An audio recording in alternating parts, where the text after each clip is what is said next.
જય રામાપીર. ધર્મ એટલે શું? ધર્મ એટલે પૂજા પાઠ, આરતી, આરાધના. એ સિવાય ધર્મ એટલે તમારા જીવનમાં તમે કરેલી ભૂલનું તમને જ્યારે પસ્તાવો થાય ને તમારા મૂળ ધર્મના ઈષ્ટદેવને તમે યાદ કરો, એટલે તમારો ધર્મ સ્વીકાર કરી પ્રભુ તમારા બધા પાપોને નાશ કરી તમારી બેગડીને પાર ઉતારી દે છે.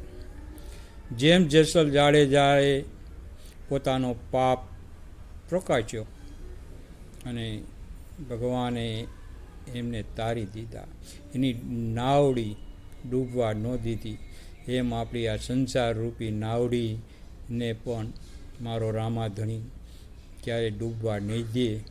માટે આરાધ કરો આરાધ્ય દેવની. બોલો રામા પીરની જય.